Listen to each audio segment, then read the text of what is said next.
Welcome back, everybody, to This Is My Bourbon Podcast. I am your host, Perry, and I am on my own this week after telling you last week that there was going to be a new co-host, of course, but they've got stuff going on. So we told you it was going to be inconsistent, and sure enough, week one. Inconsistent, but that's all. It's all good. I was talking. We're streaming on Twitch this week as well. Twitch.tv/mybourbonpod. Which, of course, if you are not following, please go do so.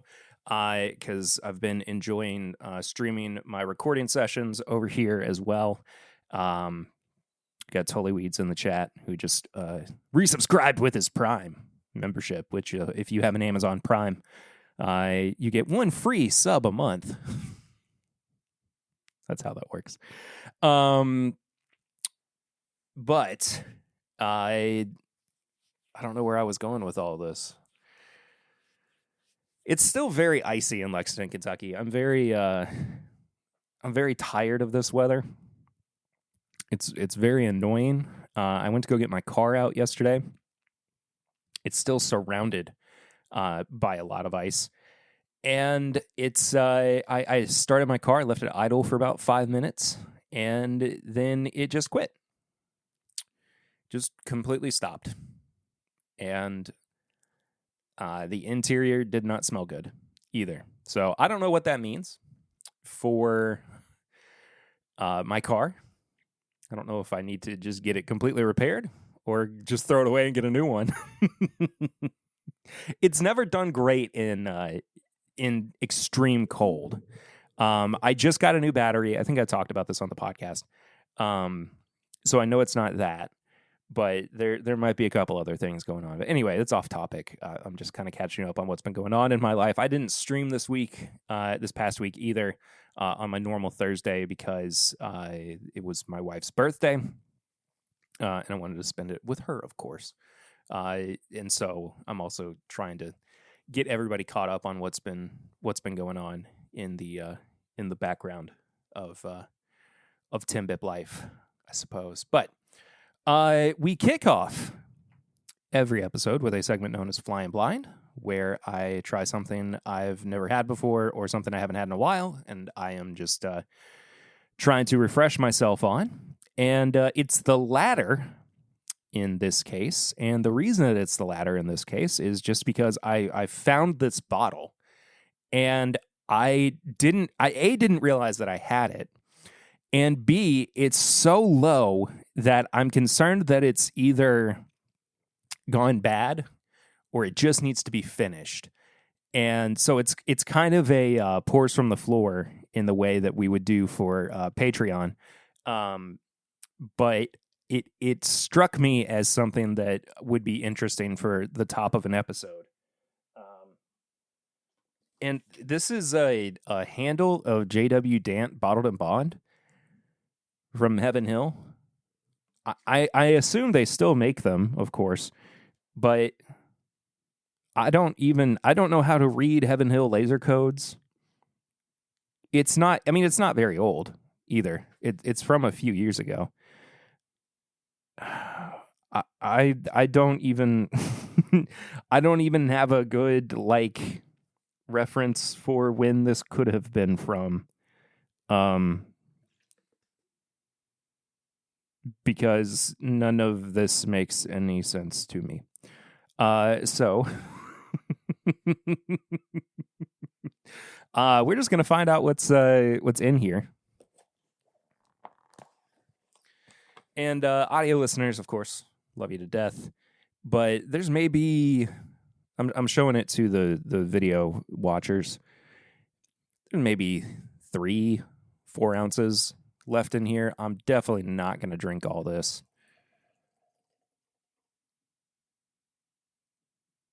So I'll maybe have an ounce. Maybe there were only 2 ounces left in here. Based on what I just poured, I think there were maybe 2 ounces. So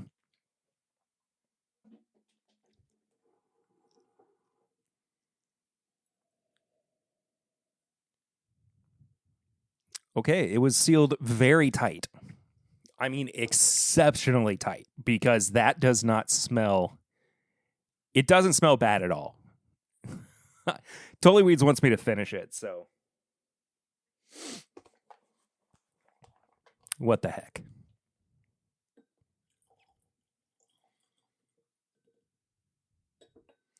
It's a true pours from the floor, but on on a main episode, because I'm just straight up killing the bottle. Why not? I may as well. The color is magnificent for a 4-year-old bourbon. I mean, what on earth? Or what is presumably a 4-year-old bourbon. But also, these Heaven Hill, like, macro batched bottled and bonds that they pump out under so many different labels.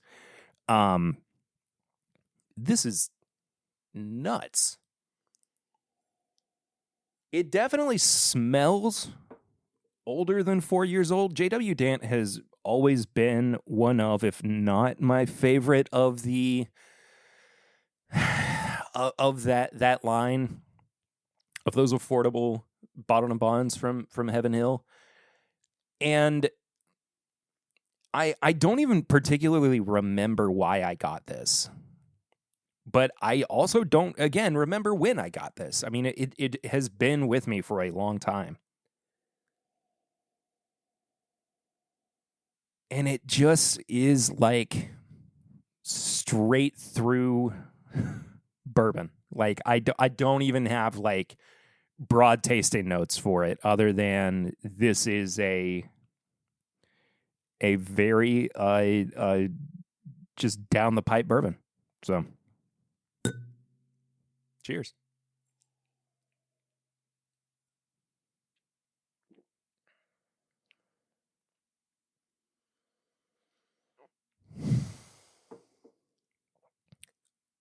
Oh.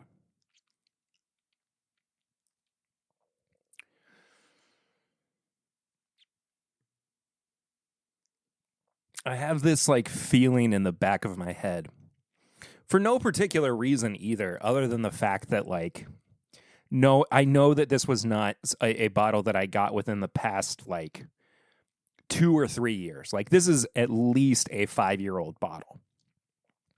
And there's no reason for me to feel this other than like it's older than like a couple years, of course. But I'm going like, they just don't make it like they used to. Like, there's no reason at all for me to have that feeling. And it's really good. It's got a lot of like dry oak notes on the back end of the palate.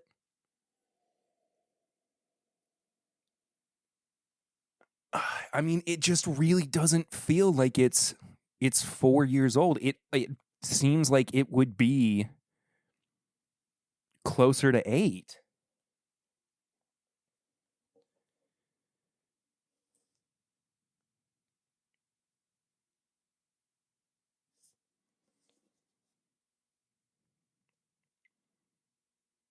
I mean, there's no age statement, I mean, nowhere on here is it stated at 4 years old. So what are they? They're not they're not beholden, I guess, to just putting 4-year-old bourbons into these affordable bottles. But at the same time, I can't imagine why they would want to do anything older than 4 years old for these, because it's, just part of their moneymakers.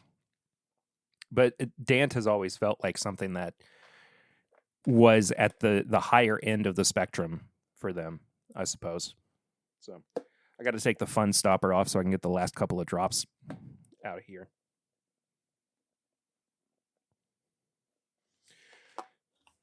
Dadgummit.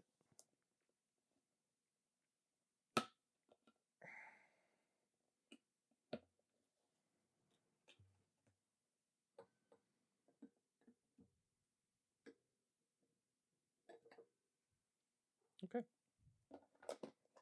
And there really were just a couple of drops left. I was not exaggerating at all.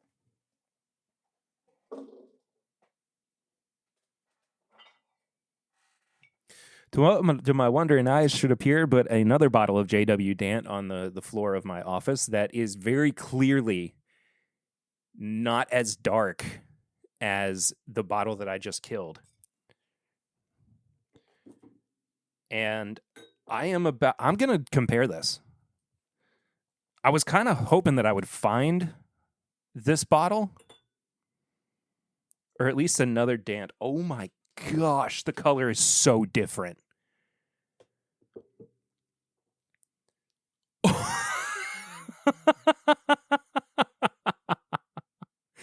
It's like comparing a 4-year-old bourbon to a 12-year-old bourbon. The Dant from the plastic handle is like a dark copper. And the one from the 750 that I just poured is almost like watered down honey. And they could not smell more distinctly different.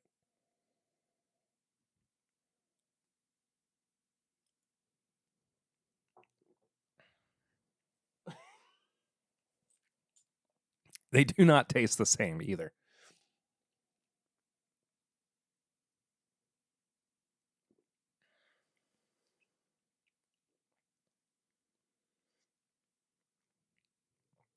Yeah, my Tullyweed said my face said it all, and I think what happened? I mean, it genuinely does not taste like the same bourbon. It feels like they had one season or 1 year where they were like, you know what? We've just got an excess of older bourbon. We'll just throw in we'll just do one run that's like 7 or 8 years old for a bottle and bond. And then every year since then, they've gone back to a 4-year-old bottled and bond. I mean, why wouldn't they? You know, it doesn't make sense for them to continuously put out anything older than what this is. That was crazy. That was quite the surprise there.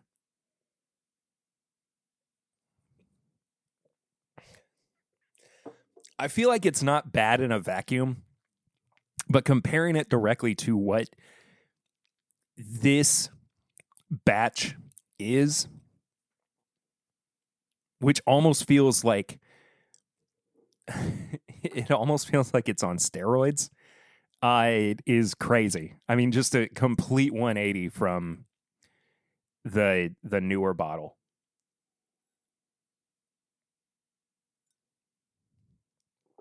Okay, well, quite a surprise.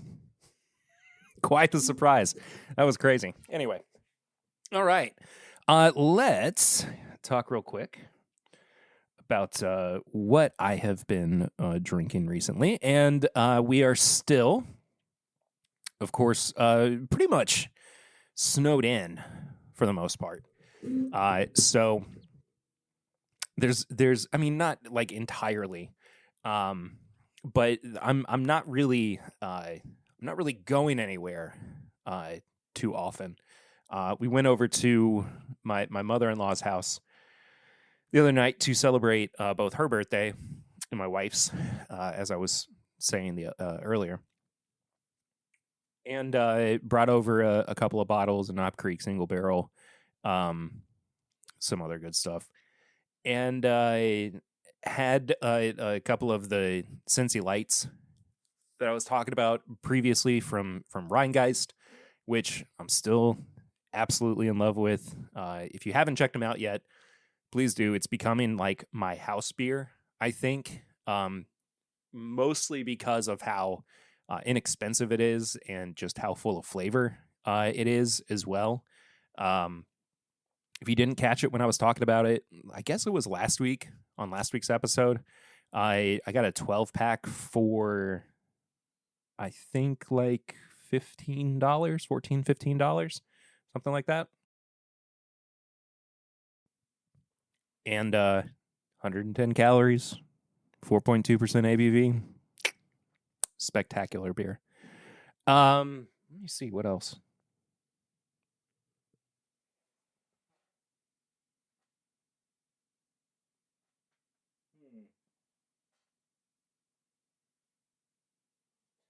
I mean, little bit of this, little bit of that. I recently had a pour of this old Hamer 10 as well, the 99.1 mash bill, which honestly, pretty solid.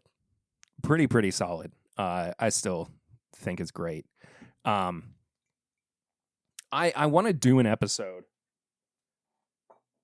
where I just take a dive, whether it's, bourbons or light whiskeys, into the profile of 99 corn, 1% malted barley, and explore that profile, because there's something so unique about it. It's such a different landscape from what you would normally get with a whiskey that has rye as a flavoring agent. This is just solely reliant on the corn and the malted barley to elevate it. I mean, of course, the aging in the casks as well. But I want to spend some time looking at it, and we might do that in the nearish future, I would say. So stay tuned for that. But that's kind of been on my mind recently, and so is this. I can't stop thinking about this Dant. I keep wanting to say decanter, but it's just the big plastic handle. I mean, I was so surprised when I came across this right before I started recording, and what a shock that this is as good as it is, especially in comparison to that recent 750 that I just tried too. I kind of wish I hadn't tried the recent bottle, because now I'm not going to want to go back to it. You know what I mean? It's always just going to sit there and stare at me and go, "Oh, please finish me. Please put me out of my misery. I know I'm not what I used to be." And I'll be like, "You can just hang out there, little buddy. That's fine."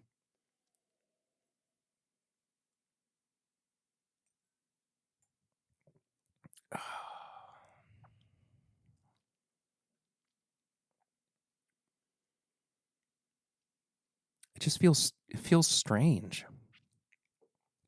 The weirdest thing about it for me is that it drinks above 100 proof. Like, I don't even necessarily, I'm not that worried about the age on it, because, if it's bottled and bond and it's older than 4 years old, great. As long as it's at least 4 years old and from the same distilling season, all that's cool. But if it's not 100 proof, I'm just confused. But it could just have been a really, hot summer, or a couple of really hot summers, or whatever, that it spent in the barrel and turned into this. It was very shocking, all things considered. So I like it a lot. I really do.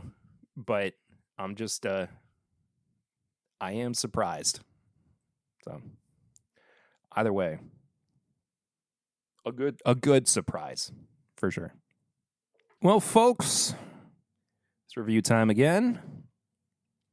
This week, I'm checking out a brand that I've been somewhat circling recently, since it was brought up to me by new co-host of the show, Kyle Weipert, and he said I would more than likely like this.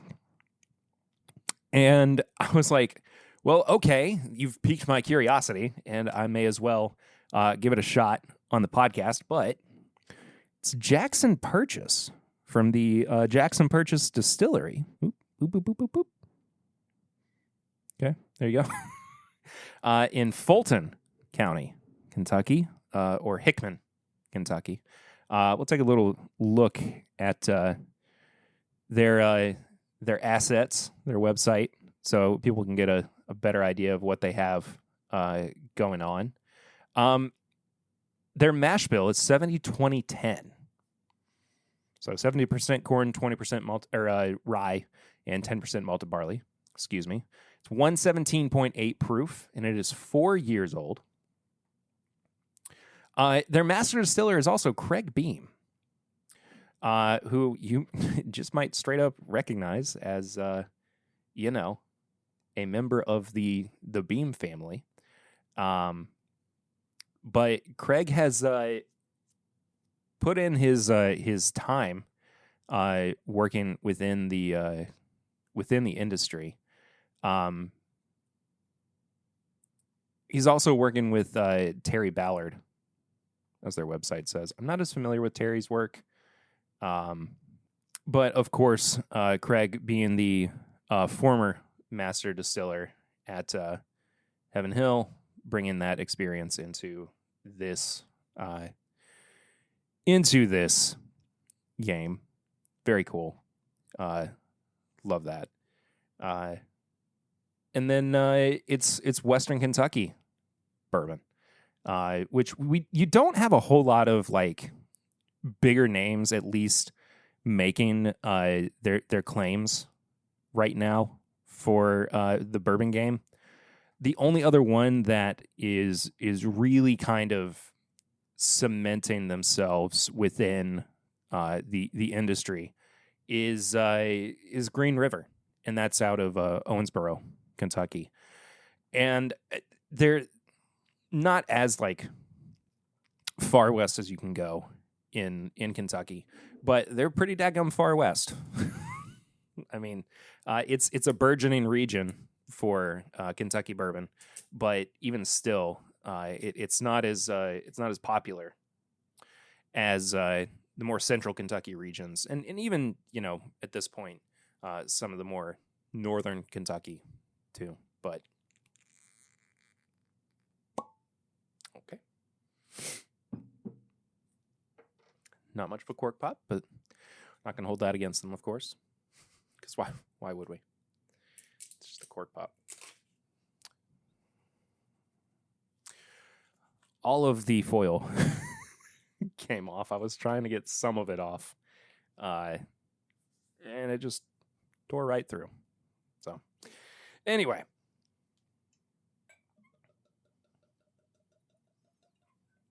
Like I said, 4 years old, 117.8 proof. Calling this full proof.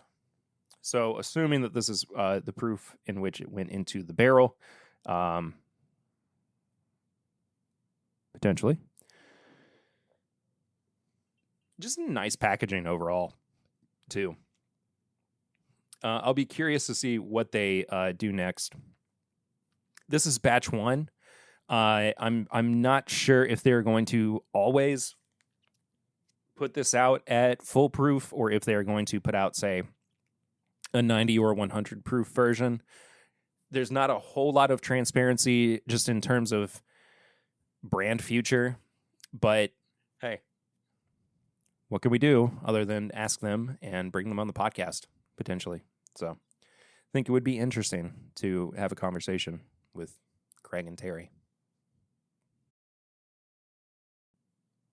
Something about Craig and Terry sounds like a morning FM DJ duo for whatever reason. I don't know.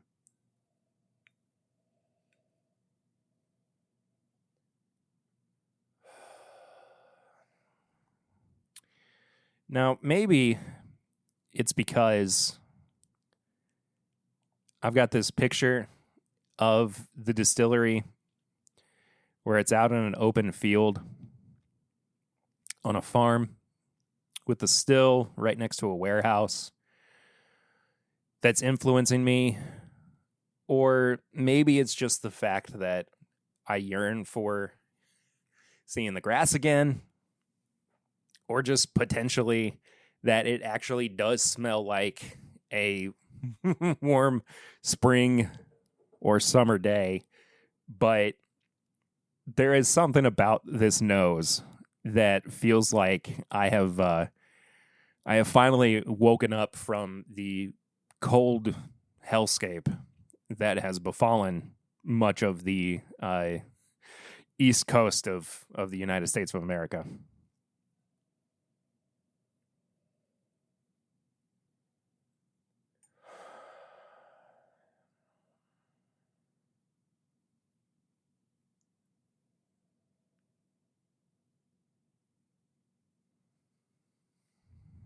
Sweet corn, tobacco,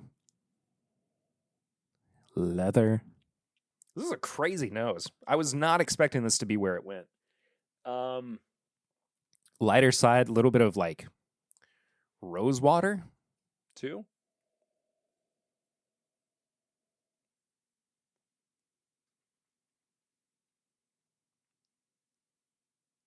Some like pomegranate. It's such an interesting nose. I'm very surprised by it. It is so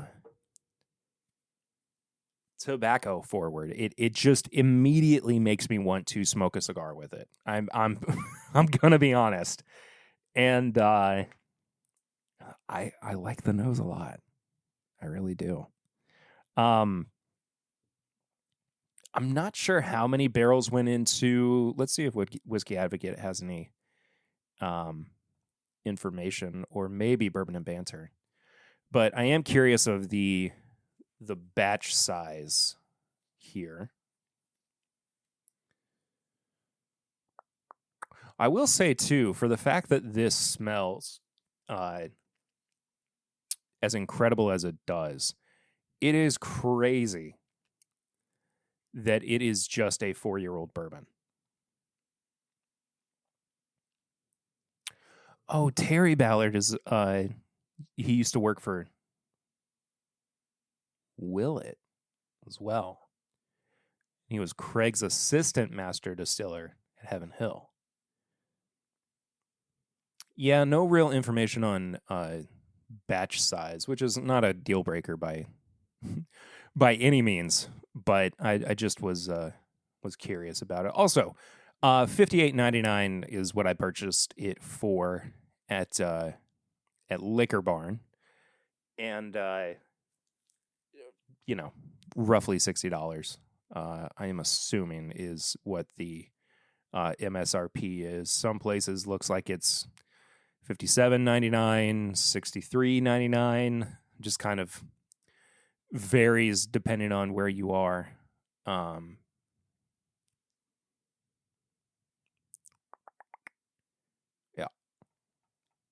So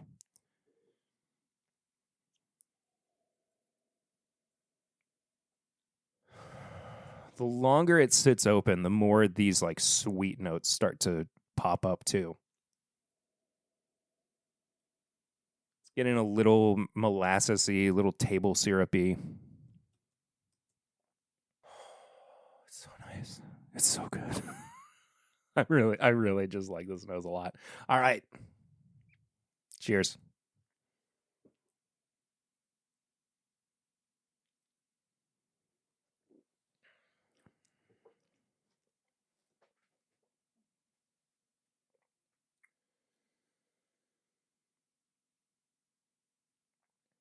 Now up front, at the very, very beginning of the palate, like initial first sip, you get hit with a little bit more of the grains than you do on the nose.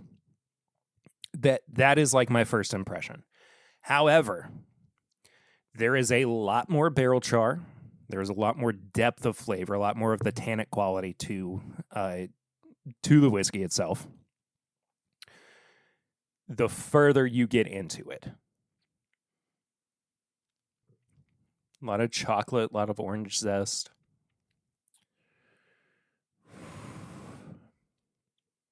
Good amount of rye spice too, especially for it being 20%. rye. I think that's a lot of what is helping carry the palate here. Not that it's a bad thing by any means.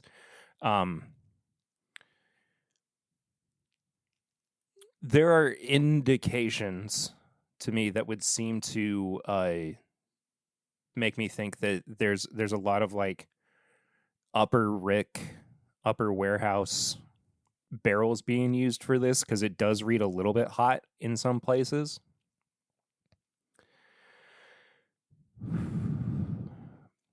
But honestly, and you know what's funny too? There's some discussion that I think needs to be had about what does foolproof mean in today's day and age, because I think that terminology is starting to lose some of its original meaning, because it's supposed to be defined as the proof in which the whiskey went into the barrel, right? And so when you have something like 1792 full proof at 125, that is the cask entry, barrel entry proof. I don't know why I've been saying cask strength or instead of barrel proof so much recently. There's something about it, I think, that like when I say it, it has more of like a crispness. It's strange, but I've like mentally made the switch over from barrel proof to cask strength. It's very odd. So when I say cask entry proof, it sounds almost wrong. But I do mean barrel entry proof. But anyway, yeah, what I'm saying is barrel entry proof, which means the white dog, what it goes into the barrel at before it is properly aged. And of course, for folks who don't know,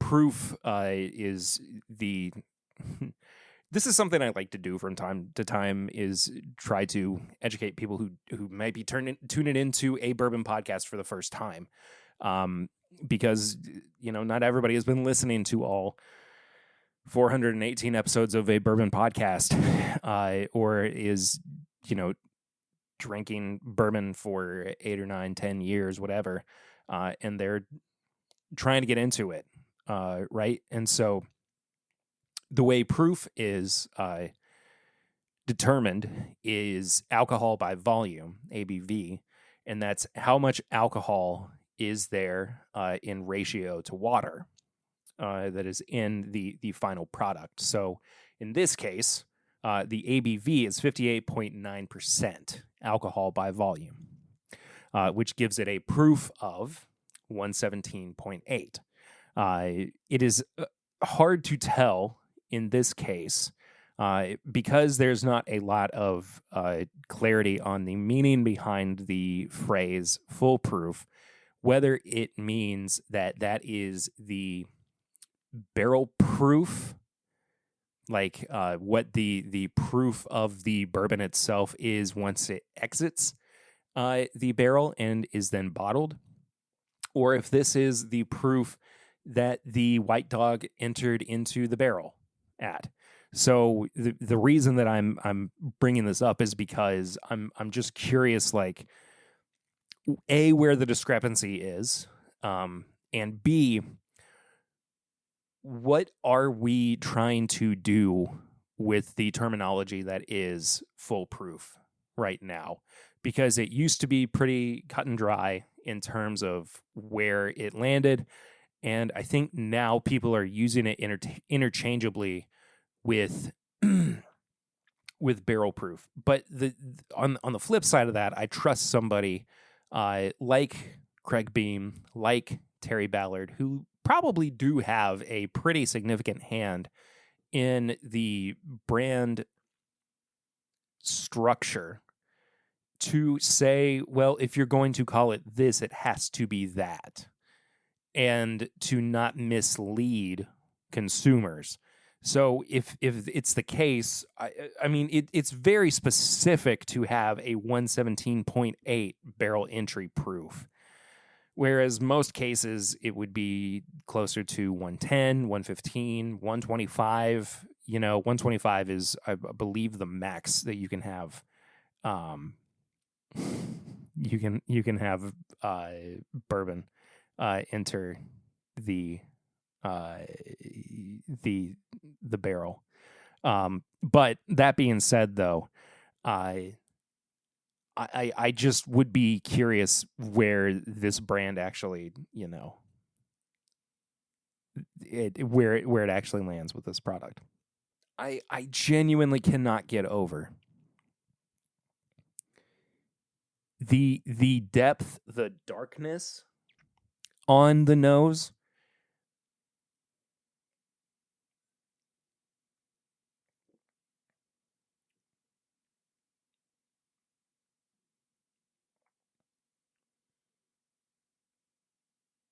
And then like the twists and turns that the palate takes. Like I'm even getting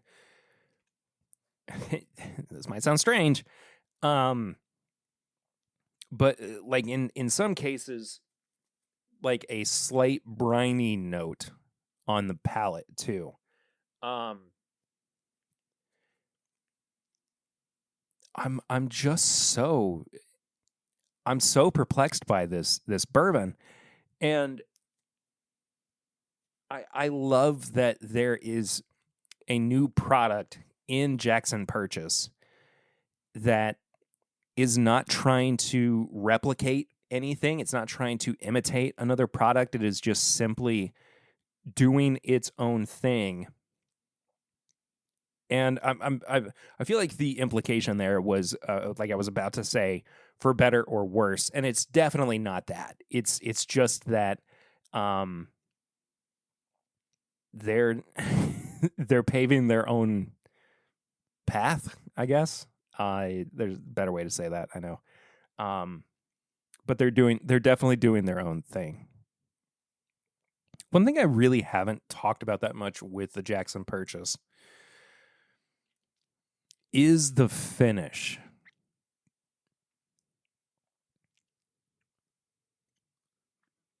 And I'm struggling to decide whether I like it or it's fine. I get a lot of like honey graham cracker notes on it, and I think that it's definitely functional, but I don't know if it's like taking me anywhere beyond what is already there, I guess. It's a good finish. It's not really rounding itself back to where it was already on the nose or the palate. I'm not saying it has to. It's not presenting any of like the tannic qualities that I was getting on the palate, but it's definitely a maybe a more lackluster finish in some ways.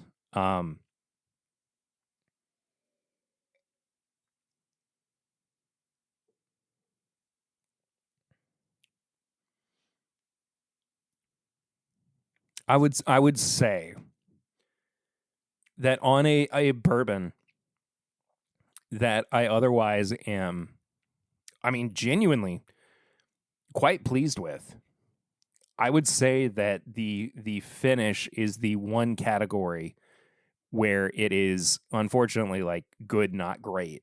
Like it goes a little bit more towards the ethanol-y side.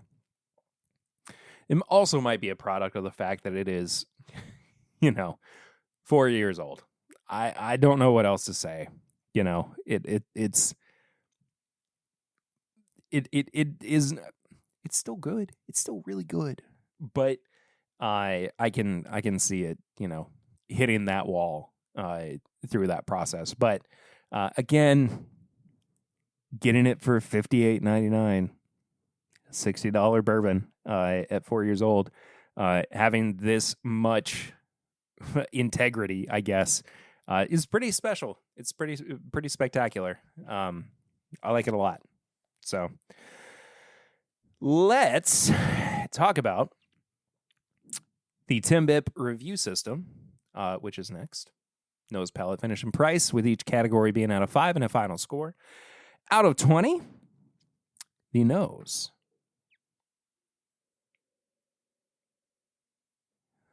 The nose goes, I would say. The nose is really, really nice. I like it a whole lot. And I am going to... I think I'm going to give it a 4. I'm really, really impressed with the nose here. Like genuinely impressed with the nose.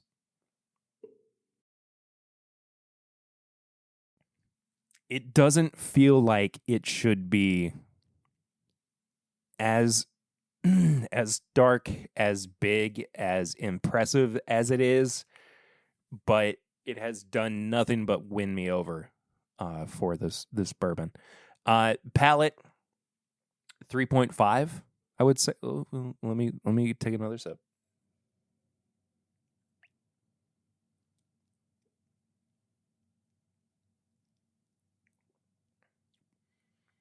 Yeah, I'm going to stick with 3.5. I do think that it is good. It is just that like slight kick above good. I mean, pushing it into the very good category as well, I would say.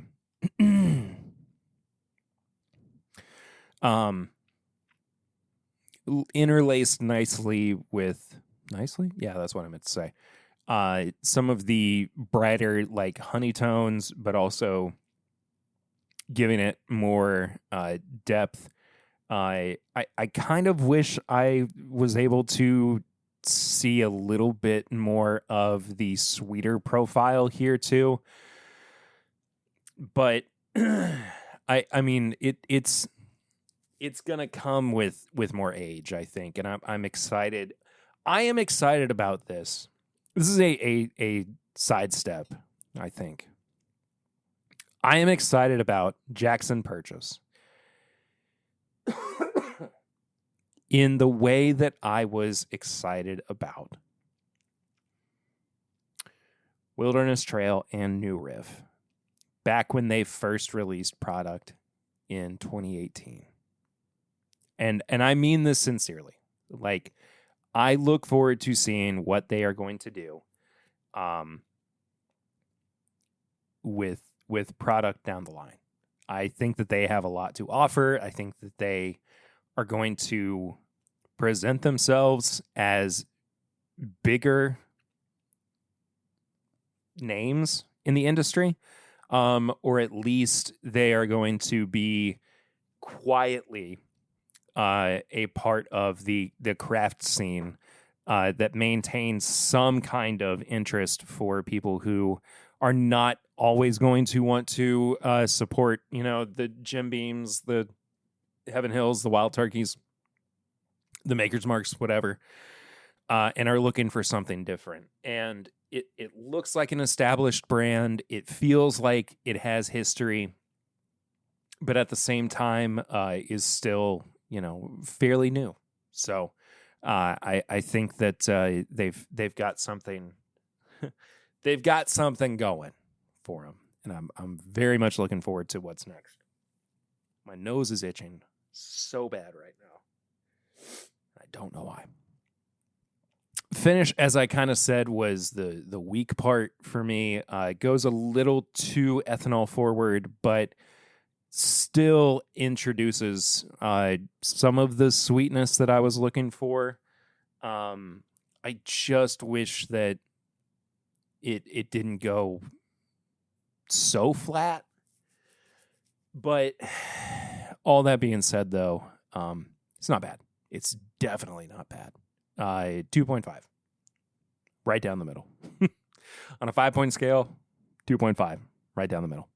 So, and then price at, I would say this is basically a $60 bourbon. Um, it's about the median for what you're going to find it for, it seems.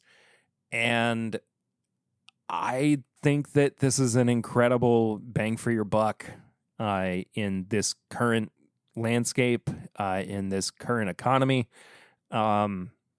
especially with a new producer. You got to get out there and find these kinds of brands, man. I think you're sleeping if you're not picking this up. And could it be $40? Sure, it could be. It could be $50, but 60, not bad. That's a 4 for me. So, love it, hate it. What would you rate it? You're the best. You're the best. What should I do next? I'm going full Anthony Fantano. Final score though. So I'm at a 14 out of 20. I mean, this is a recommend for me. I know that slightly goes on the lower end of the scale, but it is something that I feel like you should have around. It would be really fun to share it with other people, surprise them with the fact that this is a 4-year-old bourbon that hits as high above its weight class as it does. But for sure, give it a chance. Give your friends a chance to try it and see what they think about it. It's fantastic. I'm very, very impressed with this. So, Jackson Purchase, get you some. Go on the podcast, Craig and Terry. Let's talk about the brand. Talk about the distillery. It'd be fun. Patreon is getting a little comparison tasting here in just a bit after we finish up the main episode. And I suppose Twitch is going to see some of that as well. But in the meantime, and I have to make sure that we don't have any barrel rings, and I don't think we do. No, we do not. But you can submit them, 859-428-8253. If you want to send a voicemail or a text message into the podcast, you can do that. Would love to hear from you, listen to it, or read it out here on the show.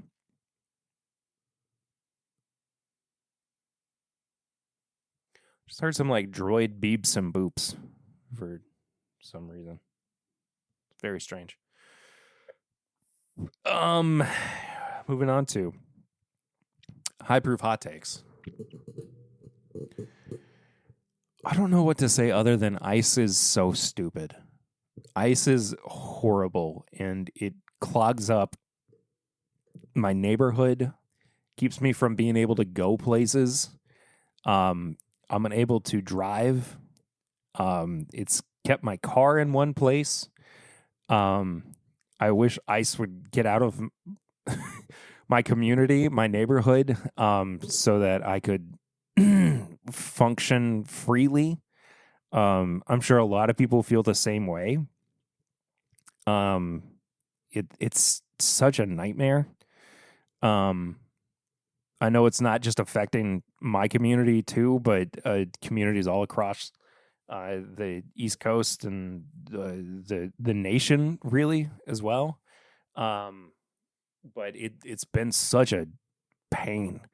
And I don't feel like that's even such a hot take at this point, but it's very annoying and frustrating. So lukewarm take, I suppose.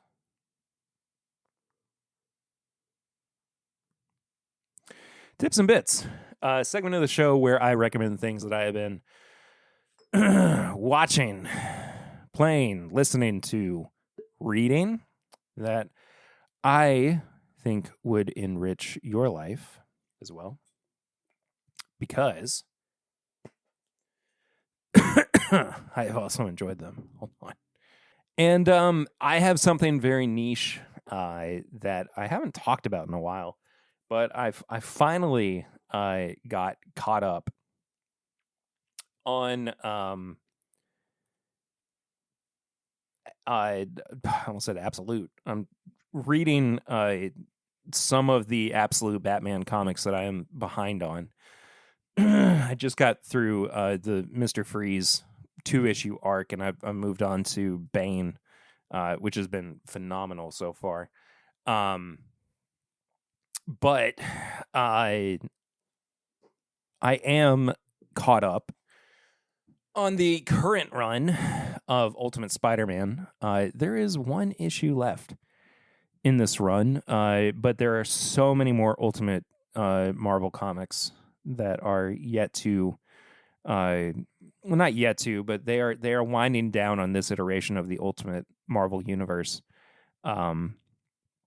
And I look forward to seeing how this universe plays out. Of course, seeing how they wrap things up. I think it's just been so much fun and so interesting to see this take on the Ultimate Universe, or excuse me, on the Marvel Universe, in one capacity or another. But regardless, being the Spider-Man fan that I am, I've really enjoyed Ultimate Spider-Man. And yeah, even kind of stayed up late to read some comic books like I was a kid again. And that was fun. I'm not going to lie. But haven't done that in a long time. A very, very long time. So anyway, that does it for this week's episode. I hope you all enjoyed it, first and foremost. Hope you all are out there staying safe and being well and taking care of yourself and taking care of your neighbors. As always, we love you and support you. And I hope that things are, as well as they can be for you. Next week's episode, I don't know yet. I will say in a couple weeks, I am probably going to be recording that while I am out of the country. That is the plan at the moment. Because I will be gone for my sister-in-law's wedding in Colombia. Fingers crossed all things go well, and I'll be recording from there.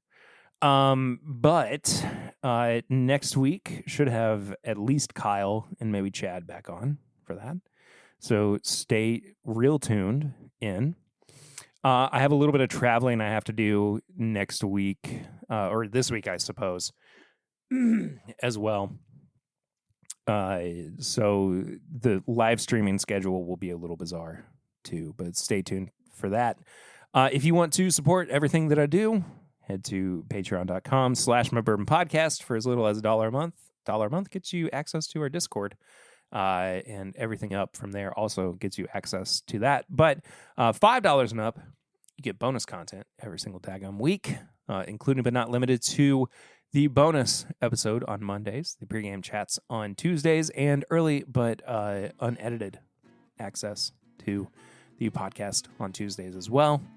So many things happening on the Patreon. It's so much fun. I love it. You can also follow the show on all social media at MyBourbonPod, on all social media, if it is available. I am over there. I try to be, at least. You can also send questions or comments to thisismybourbonshop@gmail.com. You can find all of our apparel and merchandise at bourbonshop.threadless.com. You can also send a barrel ring into 859-428-8253. If you have anything that you would like to send into the show, we have a P.O. Box. It's P.O. Box 22609, Lexington, Kentucky, 40522. And then last but not least, you can leave us a 5-star rating and review on your podcast app of choice. And I normally check the Apple Podcast app, of which we have no new reviews. But let me check and see if we've got any new ratings or reviews on Spotify. At least. Yeah, still maintaining that 5-star rating, which I love. Thank you all so much for that. That does it. Thank you all so much. I'll see you next week. Until then, though, I'm Perry. This is my Bourbon Podcast.